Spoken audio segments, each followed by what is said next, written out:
ଶୀତର ଦିନ ଯଦି ଯେନେ ତାପ ଭଲ ଏଖାନି ଲାଗେ ଫେର ବି କୁହୁଲି କୁହୁଲି ଜଲୁଥିବା। Hello guys welcome to my another blog. तो आज का थंडा रे जानी पारथिबो तो आस्ते में जे काट चिरी तो चलो आगे कंटिन्यू करते हो लास्ट तक वीडियो को देखबो नेले थंडा रे बेसी जेमठी जीवो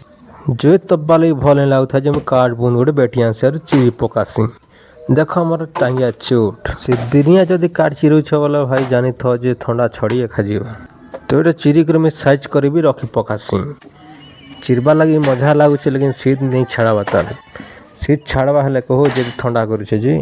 मोटू माऊ भी आसीगला आम चाइनीज स्टाइल टिके टंगिया धरकी चिरमा बोली करी चाइना स्टाइल काम ना देला के फिर देसी स्टाइल रेखा मारले देसी देसी एका हसी तो काटचिरा देखिर पागल है जीवो जनता टांगिया चोट पड़ले पूरा फाल फाल हो जाउछि जदी घरे थाई करे बोर लागुछ बोले काट कुटा चिरबो ठंडा कान सब छाड़ी जीवा तो काटचिरा काम सारी आम जाइसु चा पी बाहर आम जाइसु आम चा पी तो आम एटा इछु गोटे होटल के चा पी तो चा पीला पड़े ठंडा पूरा पड़े जाइसी तो इयाडा देखो एटा कड़ी पूरा पिठा बरा सब मिलसी रे खाउछु।